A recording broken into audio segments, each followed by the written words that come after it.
നിങ്ങളുടെ സ്വന്തം മിഥുലാംസ് ആണ്. അപ്പൊ എല്ലാവരും ഓണം പരീക്ഷയൊക്കെ നന്നായിട്ട് തന്നെ എഴുതി അല്ലേ? അപ്പൊ ഓണം പരീക്ഷ എഴുതി കഴിഞ്ഞപ്പോൾ എന്റെ കുട്ടികൾക്ക് ഒരു കാര്യം മനസ്സിലായിട്ടുണ്ട്. എന്ത് കാര്യമാണ് മനസ്സിലായത്?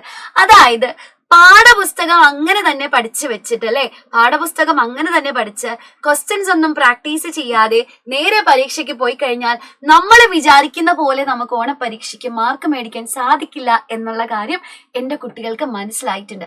അതുകൊണ്ട് തന്നെ കുറെ പേരുടെ പണി പാളിയിരിക്കുന്ന ഒരു സമയമാണ് അല്ലെ. അപ്പൊ മക്കളെ, ഇപ്പൊ നമുക്കറിയാം ആകെ 2-3 ചാപ്റ്റർ, നമ്മുടെ കെമിസ്ട്രിയിലെ 2.5 ചാപ്റ്റർ ആണ് നിങ്ങൾക്ക് പരീക്ഷയ്ക്ക് ഉണ്ടായിരുന്നത് 9ാം ക്ലാസ്സിലെ എന്റെ കുട്ടികൾക്ക്. സിലബസ് മാറി വന്നതുകൊണ്ട് തന്നെ ക്വസ്റ്റ്യൻസിന്റെ പാറ്റേൺസ് മാറി. എന്തോ ഒരു ഭാഗ്യം കൊണ്ട് നമ്മൾ അനലൈസ് ചെയ്തതുപോലെ ക്വസ്റ്റ്യൻസ് വന്നതുകൊണ്ട് എന്റെ കുട്ടികൾക്ക് ഈസി ആയിട്ട് മാർക്ക് സ്കോർ ചെയ്യാനായിട്ട് സാധിച്ചിട്ടുണ്ട്. പലർക്കും, ലൈവ് കണ്ടിട്ടുള്ള പലർക്കും അങ്ങനെ സ്കോർ ചെയ്യാൻ സാധിച്ചിട്ടുണ്ടാവും അല്ലെ.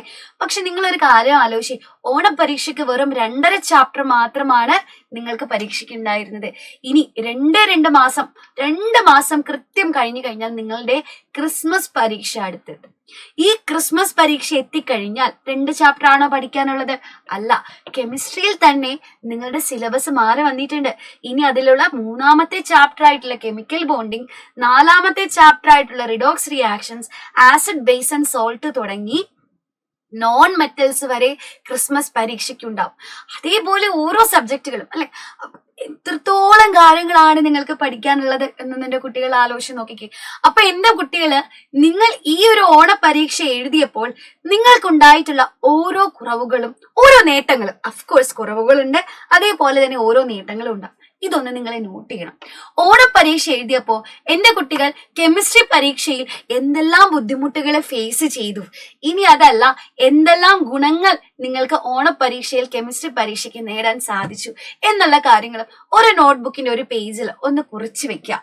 ഓക്കെ, ഇനി നിങ്ങൾക്ക് ഉണ്ടായിട്ടുള്ള, എന്റെ മക്കൾക്ക് ഉണ്ടായിട്ടുള്ള ആ ഓരോ കുറവുകളെയും പരിഹരിച്ചുകൊണ്ട് വേണം ഇനി നിങ്ങൾ പഠിക്കാനായിട്ട്. കാരണം നമുക്കറിയാം, കഴിഞ്ഞ കൊല്ലത്തെ പോലെ 9ാം ക്ലാസ്സിന് ഓൾ പാസ് എന്ന് പറയുന്ന സംഭവം ഇല്ല അല്ലെ. 9ാം ക്ലാസ്സിൽ നിന്ന് അടുത്ത കൊല്ലം നിങ്ങൾ പബ്ലിക് എക്സാം എഴുതാൻ പോകുന്നവരാ.